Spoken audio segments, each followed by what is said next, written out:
The alarm blared through Outpost 7, waking Commander Eric Porter from a deep sleep. He jumped out of bed, heart racing. In his 5 years at this remote Galactic Alliance station, the alarm had never gone off. "Commander to the bridge immediately," the computer voice announced. Eric pulled on his uniform and ran through the curved hallways of the space station. The outpost orbited a small moon at the edge of the Orion Arm, far from the busy center of the galaxy. Its only job was to watch for unusual activity in this quiet sector of space. "What's happening?" Eric asked as he entered the bridge. The room buzzed with nervous energy. Science Officer Xylax stood hunched over the main scanner. His blue tentacles moved quickly across the control panel. The alien's compound eyes blinked rapidly, a sign of stress Eric had learned to recognize. "We picked up something strange, sir," said Xylax. "Very strange." Eric moved to the main screen. "Show me." Xylax pressed a button and the large view screen filled with stars. At first, Eric saw nothing unusual. Then Xylax zoomed in on a small dot moving against the black background. "What am I looking at?" Eric asked. "A ship," Xylax said. "A very big ship. It appeared at the edge of our sensor range 1 hour ago." Eric squinted at the screen. "That's not one of ours. Have you checked the Alliance database?" "Yes, sir. It matches nothing we know." Xylax's skin rippled with blue and purple spots, another sign of his growing worry. "Can we get a better picture?" Xylax adjusted the sensors. The image cleared, slightly, showing a massive dark shape moving through space. The ship looked sleek and dangerous. "Size estimate?" Eric asked. "At least 2 kilometers long, maybe bigger." Eric whistled. Only the largest Alliance battleships reached that size. "Any contact attempts from them?" "None, sir. They're running silent." "Where did they come from? Any identification?" Xylax's tentacles trembled slightly. "That's the problem, sir. We tracked their course backward. They came from the Sol system." Eric froze. "Earth? Are you saying humans built this thing?" "All evidence points that way." Eric shook his head in disbelief. The Galactic Alliance had discovered Earth only 50 years ago. Humans were classified as a young, developing species, smart but technologically primitive. They had just sent a few small crews to their own moon when the Alliance found them. "That's impossible," Eric said. "Humans can barely reach Mars. They don't have the technology to build something like this."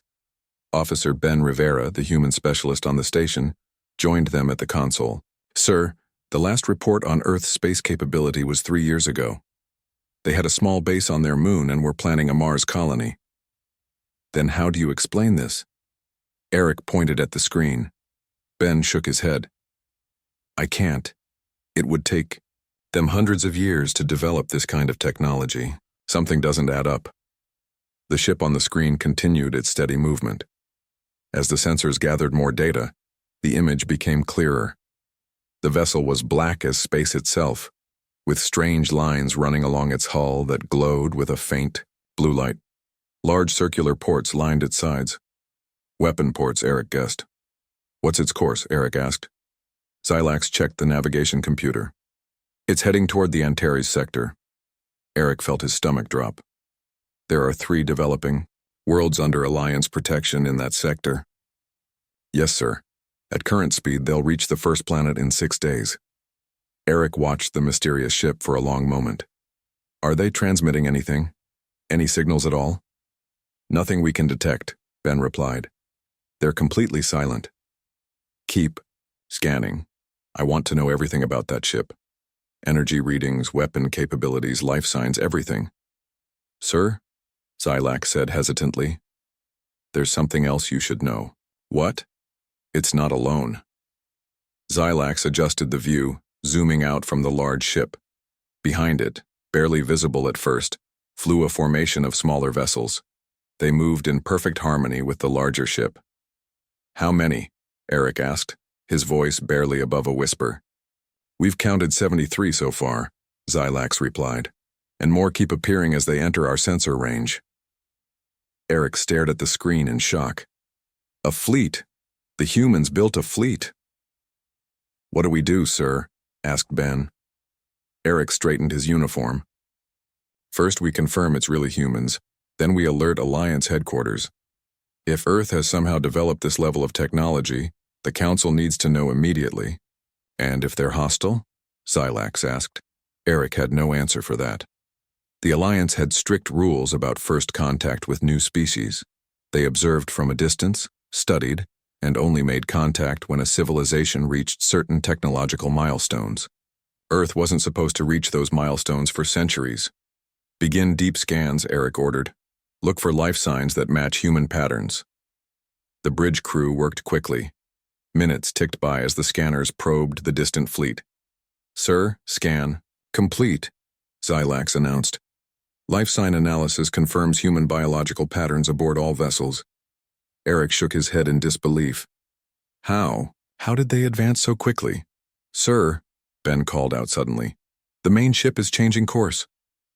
On the screen, the massive black vessel had altered its trajectory slightly. New heading? Eric asked. Silax checked the calculations and looked, up with alarm in his compound eyes. They're coming right at us, sir. They've detected our scans. Raise shields, Eric ordered, and open all communication channels. Communications open, sir. Eric took a deep breath. This is Commander Eric Porter of the Galactic Alliance Outpost 7. Unknown vessel, please identify yourself. The bridge fell, silent as they waited for a response. Seconds stretched into a minute, then a voice came through the speakers. A human voice. This is Captain Frank Reeves of the United Earth Ship Defender. We've been looking for you, Commander Porter, for a very long time. The entire bridge crew stared at the screen. The black ship changed course again, slowing down as it approached the station. Captain Reeves, Eric said carefully. Earth is not supposed to have ships of this capability. Where did you get this technology? There was a pause before the reply came. We built it ourselves, Commander. The human captain's voice sounded calm and confident. After we found your hidden observation post in our solar system, we learned a lot about the galaxy and about the Alliance's plans for Earth. Eric exchanged worried glances with his officers. The observation post in the Sol system was supposed to be completely undetectable to human technology. I don't understand, Eric replied. You will soon, Captain Reeves answered. We're coming to talk. I suggest you prepare for visitors. We have much to discuss about humanity's place in the galaxy. The communication ended. On the screen, the massive black ship continued its approach to the station, its mysterious blue lines glowing brighter in the darkness of space. Captain Frank Reeves stood on the bridge of the UES Defender, looking at the small Alliance outpost on the main screen. His hands were clasped behind his back, his face calm despite the importance of this moment. Sir, we're within docking range, said Lieutenant Susan Miller from the navigation station. The Alliance station has activated their docking bay. Frank nodded. Good, prepare the shuttle. I want a 6-person team ready in 10 minutes. Yes, sir, Susan replied, sending the orders through the ship's system. Frank turned to his second-in-command, Jack Wilson. Jack, you have the bridge while I'm gone. Keep the shields up and weapons ready, but don't act unless I give the signal. Jack nodded, his face serious. Yes, sir. What if they try something? They won't, Frank said confidently. They're too curious now. They want to know how we built this ship. And are you going to tell them? Jack asked. Frank smiled slightly. I'll tell them enough to worry them. The bridge of the Defender was large and modern, with glowing screens and control panels lining the walls. 20 crew members worked at different stations, monitoring the ship's systems. Through the large front window, stars shone brightly against the blackness of space. This was the most advanced ship humans had ever built. Just 5 years ago, such a vessel would have seemed impossible. But everything had changed when a young scientist named Lisa Cooper found something strange on the far side of the moon. Frank remembered that day clearly. He had been a captain of one of Earth's small space vessels, the kind that carried supplies, to the moon base. When the urgent message came from Earth Space Command, he had been ordered to transport a special team to investigate Lisa's discovery. What they found changed humanity forever. A hidden alien outpost, carefully disguised as a small moon crater. Inside, they discovered advanced technology and, more importantly, data. Lots of data. Information about the Galactic Alliance, its member species, and its plans for Earth. Frank left the bridge and walked through the wide corridors of the Defender toward the shuttle bay. Crew members stepped aside and saluted as he passed. Everyone on board knew how important this mission was. In the shuttle bay, 5 officers waited in their formal uniforms. Among them was Dr. Lisa Cooper herself, now the lead scientist for Earth's new space fleet. Ready? Frank asked as he approached the group. Lisa nodded, though her eyes showed her nervousness. As ready as I'll ever be to meet actual aliens. Remember, Frank said to the group, we're here to talk, not fight. But we also need to show strength. The Alliance has been watching us for decades, deciding our future without our knowledge. Today that changes. The team boarded the shuttle, a sleek black vessel designed for short trips between ships. As the shuttle launched from the Defender, Frank looked back at his ship through the window. The Defender was truly impressive, 2 kilometers long, with powerful weapons and shields that could withstand almost any attack. And it was just one of 75 vessels in Earth's new fleet. The shuttle approached the Alliance station, which looked small compared to the Defender. As they neared the docking bay, Frank felt a moment of pride. Humans had accomplished in 5 years what the Alliance thought would take centuries. After docking, Frank and his team stood at the airlock, waiting for it to open. When it did, they saw 3 figures on the other side, Commander Eric Porter and 2 other aliens. One had blue skin with tentacles instead of arms. The other was tall and thin with scaly green skin. Captain Reeves, Commander Porter said, stepping forward with his hand extended in the human greeting gesture. Welcome to Outpost 7. Frank shook his hand. Thank you, Commander. This is my team. Dr. Lisa Cooper, our chief scientist, Lieutenant Susan Miller, my navigation officer, Security Chief Paul Davis, Communications Officer Maria Garcia, and Medical Officer Dr. John Baker. Porter nodded to each of them. This is Science Officer Xylax and Security Chief Krell. Please, follow us to the meeting room. They walked through the station's curved hallways. Frank noticed how different the alien design was from human ships. More rounded edges, strange symbols on the walls, and lights that seemed to float without sources. In the meeting room, they all sat around a large table. The tension in the room was clear. Porter spoke first. Captain Reeves, I'll be direct. Your ship and your fleet represent technology far beyond what Earth should possess at this stage of development. The Alliance is concerned. Frank smiled. Concerned that we're not following your plan for us? That we're developing too quickly? Porter looked surprised. How do you know about your classification system? Frank finished for him. About how you labeled Earth as a Class 3 civilization? About your plans to guide our development along paths you approved of? Lisa took out a small device and placed it on the table. It projected a hologram showing Alliance documents, the same documents they had found in the hidden outpost. 5 years ago, Lisa explained, I discovered your observation post on our moon. You hid it well, but not well enough. Inside, we found everything. Your reports on Earth, your technology, and your plans for our future. The aliens exchanged worried glances. Xylax's blue skin rippled with purple spots. You weren't supposed to find that outpost for at least another century, Xylax said. That was your mistake, Frank replied. You underestimated us. Porter leaned forward. What do you want, Captain? Why bring your fleet here? We want what any free species wants. The right to determine our own future, Frank said. We've learned that the galaxy is full of intelligent life, organized into this alliance of yours, but we've also learned that you classify and control developing worlds like ours. You decide which species can advance and which can't.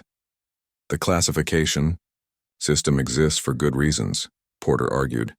Some species develop too quickly and destroy themselves. Others become threats to their neighbors. We've seen it happen many times. And who gave you the right to make these decisions for others? Frank asked. For us? Porter had no immediate answer. Lisa spoke up. When we found your outpost, we also found information about technologies you've kept from developing worlds. Technologies that could have helped us solve problems like disease, hunger, and environmental damage. The Alliance protocols are clear, Xylax said. Technology must be introduced gradually, or it causes social disruption and— We know your protocols, Frank interrupted. We also know that not everyone in the galaxy agrees with them. This statement caused visible shock among the aliens. What do you mean? Porter asked carefully. We found references in your database to other civilizations outside the Alliance. Species that broke away because they disagreed with your policies, Frank explained. We sent messages out, expecting it would take years to get responses, but we got lucky. You've been in contact with the outsiders, Porter said, his voice almost a whisper. Frank nodded. They helped us understand the technology we found. They showed us how to build our ships, and they told us about other worlds like ours. Worlds being managed by the Alliance without their knowledge. Porter stood up suddenly. This changes everything. I need to contact Alliance headquarters immediately. Go ahead, Frank said. Tell them that Earth now has the technology to protect itself. Tell them we want recognition as equals, not as some primitive species to be studied and controlled. And tell them our fleet is heading to the Antares sector next, to make contact with the 3 developing worlds there. You can't do that, Xylax exclaimed. It violates all Alliance protocols. They're not our protocols, Frank replied calmly. We never agreed to them. As Porter hurried out to contact his superiors, Frank turned to his team. The first step of their plan was working perfectly. The Alliance was worried, as they should, but this was just the beginning. Earth was about to change the rules of the galaxy. The news spread quickly through the galaxy. A previously unknown human fleet had appeared, led by a massive warship that matched the firepower of the Alliance's strongest vessels. Emergency meetings were called. Leaders worried. Military ships were sent to strategic positions.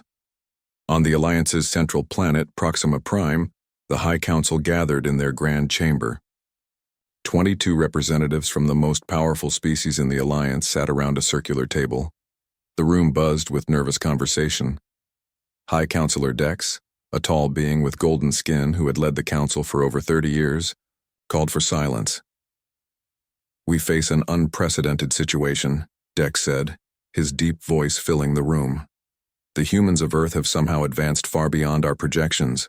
They now possess a fleet that threatens the stability of this region. A hologram appeared in the center of the table, showing the human ships near Outpost 7. How did they advance so quickly?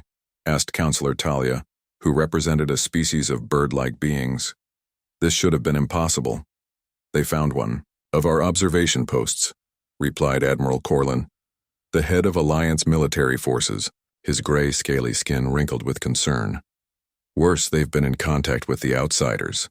This news caused an uproar in the chamber. The outsiders were former Alliance members who had broken away centuries ago, disagreeing with Alliance. Policies on developing worlds, what do these humans want? Asked another counselor. Dex touched a control and a new image appeared. Commander Porter's report from Outpost 7. According to their captain, they want recognition as equals. They reject our classification system and our authority to monitor their development. And they've stated their intention to make contact with the developing worlds in the Antares sector. We cannot allow that, shouted several counselors at once. Dex raised his hand for quiet. I've invited a human representative to address this council. It seemed prudent. The chamber doors opened and a human male walked in. He wore a simple dark uniform with a small Earth symbol on the chest. This is Ambassador Peter Carson, appointed by Earth's United Government to speak with us, Dex announced. Peter walked to the center of the chamber.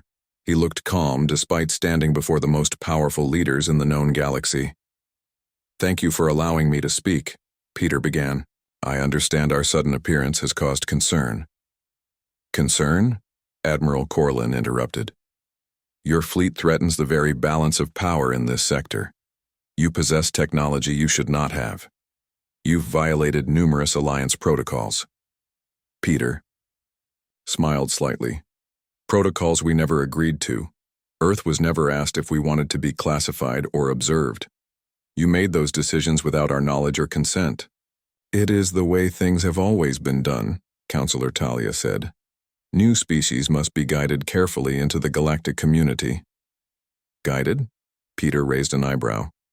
Or controlled? We found your plans for Earth in the observation post.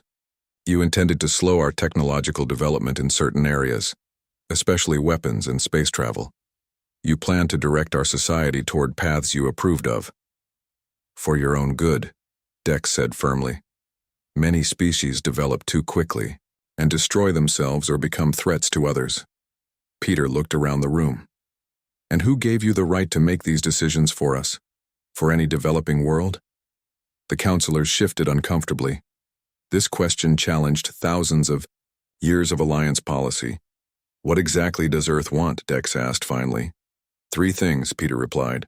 First, immediate recognition of Earth as a sovereign and equal member of the galactic community, with the same rights as any alliance member. Impossible, Admiral Corlin said. Your civilization is too young. Second, Peter continued as if he hadn't heard the interruption. We want all observation posts removed from our solar system and all information collected about Earth to be shared with us. And third, Dex asked, we want to speak directly to the other developing worlds in this sector. They deserve to know they're being watched and studied, just as we were. This third demand caused another uproar. Counselors shouted objections, some even standing from their seats in anger. You would upset thousands of years of careful management, one counselor cried. You don't understand the consequences of what you're asking, shouted another. Dex called for order, then faced Peter again. And if we refuse these demands? Peter's face remained calm. Then Captain Reeves has authorized me to inform you that our fleet will continue to the Antares sector. We will make contact with those worlds ourselves, and we will share with them everything we've learned about the Alliance and its methods. That would be seen as an act of aggression, Admiral Corlin warned. Not by those worlds, Peter replied. They might see it as an act of liberation. The chamber fell silent. The threat was clear. The humans were prepared to upend the entire system the Alliance had carefully built over millennia. Dex conferred quietly with several other counselors, then turned back to Peter. We need time to discuss these demands. Of course, Peter said.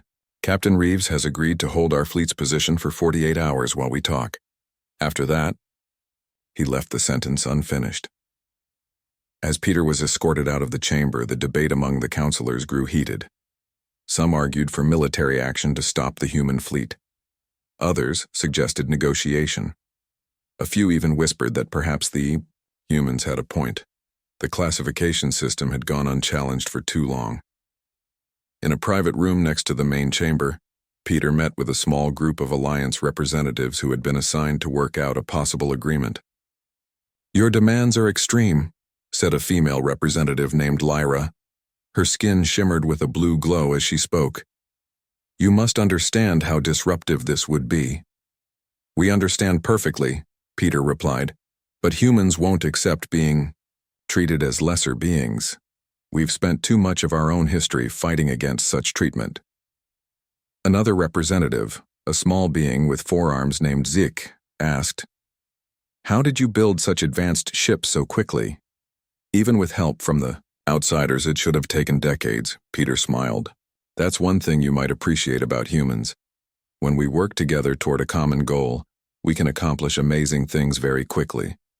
When we found the observation post and learned we weren't alone in the universe, all Earth's nations united. Resources that had been used for fighting each other were directed toward space technology. Our best scientists worked day and night. And the outsiders? Lyra asked. They provided guidance, not ships or weapons, Peter explained. They showed us principles we hadn't discovered yet. The rest we did ourselves. The representatives exchanged glances. What assurance do we have that humans won't become a threat? To peace in this sector? Zik asked. The same assurance you have from any other species, Peter answered. We want peaceful relations and trade. We want to learn and grow, but we want to do it as equals, not as subjects to be studied and controlled. As the negotiations continued, news of the human fleet spread to other worlds. Some reacted with fear, others with interest. A few, especially those who had their own doubts about alliance policies, even expressed support for the humans' position. On the UES Defender, Captain Reeves received regular updates from Ambassador Peter. The first day of negotiations had gone as expected: resistance, then cautious consideration. Now they would wait to see if the alliance would bend or break under the pressure. "They're afraid of us," Jack Wilson commented as he and Frank reviewed Peter's latest report in the captain's office. "Not of our ships," Frank replied. "They're afraid of our ideas. The idea that developing worlds deserve to know the truth, that's what scares them the most." "Do you think they'll agree to our terms?" Frank looked out his window at the stars. "They don't have much choice. The age of secrecy is ending one way or another." 2 days later, Captain Frank Reeves stood in the grand meeting hall of the Galactic Alliance headquarters on Proxima Prime. The room was huge, with tall ceilings and walls made of a strange, shimmering material that changed colors slightly as he watched. Around him stood his senior officers and Ambassador Peter Carson. Facing them were the highest officials of the Alliance, including High Counselor Dex and Admiral Corlin.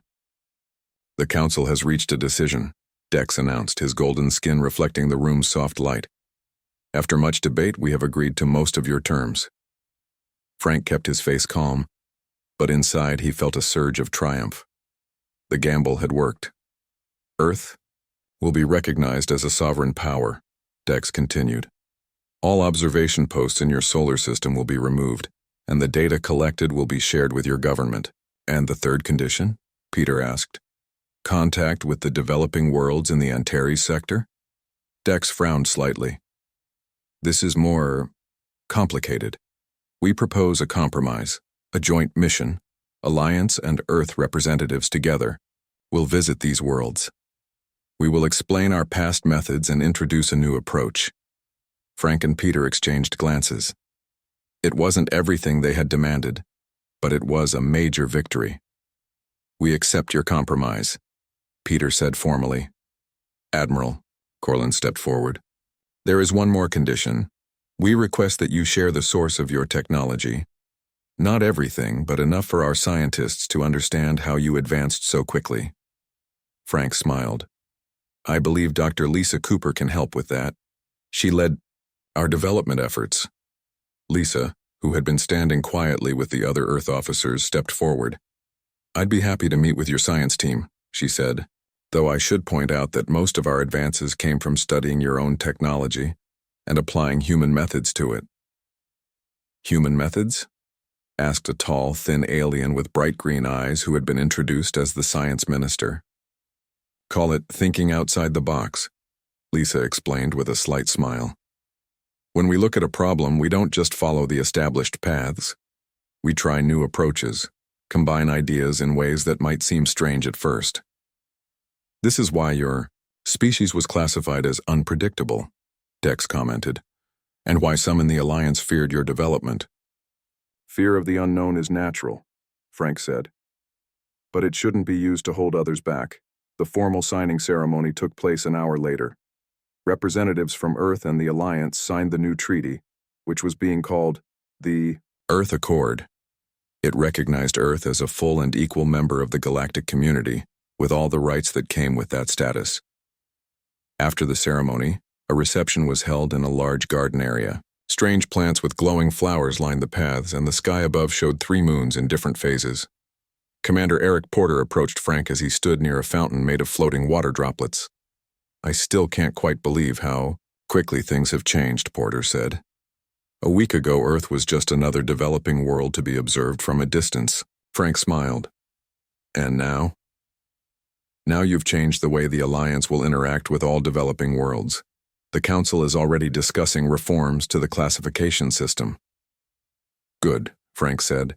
"Every species deserves the chance to reach their full potential. Some might develop too quickly and harm themselves," Porter argued mildly. "Our caution wasn't without reason."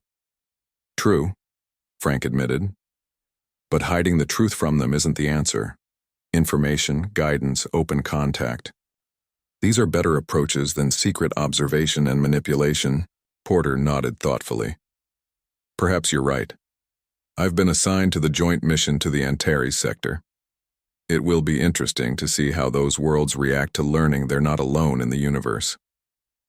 Just be honest with them, Frank advised. That's all we ever wanted. Honesty. Across the garden, Peter Carson was deep in discussion with several Alliance counselors. The politicians were already working on the details of how Earth would integrate into the broader galactic community. Trade agreements, cultural exchanges, technology sharing. There was much to figure out. Lisa Cooper had attracted a crowd of Alliance scientists, all eager to understand how humans had managed to reverse engineer their technology so quickly. Lisa patiently explained Earth's scientific methods, the unique ways humans approach problems, and how necessity had driven their rapid progress. When we realized we weren't alone, and that some in the galaxy might not have our best interests, at heart we united like never before, she told them. Countries that had been enemies for centuries put aside their differences. The greatest minds from around the world worked together with a single purpose. Fascinating, said the science minister. Most species take generations to achieve such unity. Humans can be stubborn and divided, Lisa admitted. But we can also come together when faced with a common challenge or threat. It's one of our strengths. As the reception continued, Frank stepped away for a quiet moment. He walked to a large window overlooking the city below. The alien metropolis spread out for miles, with buildings of shapes and designs he had never imagined. Flying vehicles moved in orderly patterns between the structures. In the distance, he could see the spaceport where ships from dozens of worlds arrived and departed. Jack Wilson joined him at the window. Quite a view, Jack commented. Hard to believe we're the first humans to see it. But not the last, Frank replied. Soon, people from Earth will be traveling throughout the galaxy, learning, trading, exploring. All because we found that observation post and decided to fight back, Jack said. Frank shook his head. Not to fight back, to stand up, there's a difference. Do you think the outsiders knew what would happen when they helped us? Jack asked. I'm sure they hoped something like this would occur, Frank said. They've been pushing for changes to Alliance policies for centuries. We gave them the opportunity they needed. Jack looked out at the alien city again. What happens now? We go home heroes? We go home with a responsibility, Frank corrected him. Earth has changed the rules of the galaxy. Now we need to help build something better in place of the old system. And the fleet? Jack asked. Do we still need our warships? Frank smiled slightly. Yes, but not as weapons, as shields, protecting both Earth and other developing worlds as they find their place among the stars. Later that night, as Earth's delegation prepared to return to their ships, Frank had one final meeting with High Counselor Dex in a small private room. You've accomplished something remarkable, Captain Reeves, Dex said. In 1 week, you've forced changes to policies that have stood for thousands of years. Sometimes old ways need to be challenged, Frank replied. Dex nodded slowly. True. But remember this, change brings both opportunities and dangers. The galaxy is a complex place with many powers and interests beyond even the Alliance's knowledge. Earth has announced itself loudly. Some will welcome you, others will not. We'll be careful, Frank promised. But we won't hide. I wouldn't. I expect you to, Dex said with a small smile. That seems to be the human way. Bold, direct, and, as we classified you, unpredictable. We prefer to think of it as adaptable, Frank corrected. Indeed, Dex agreed. And the galaxy will need to adapt to you now. As Frank left the meeting and walked toward the shuttle that would take him back to the Defender, he thought about the journey ahead. Earth had won its freedom and recognition, but this was just the beginning. The real work, building a new and better relationship between all intelligent species, was just starting. The stars above seemed brighter somehow, filled with promise and possibility. Humanity had found its place in the universe, not by conquest as the Alliance had feared, but by standing firm for the right of all beings to determine their own future. A new dawn had truly begun. The end.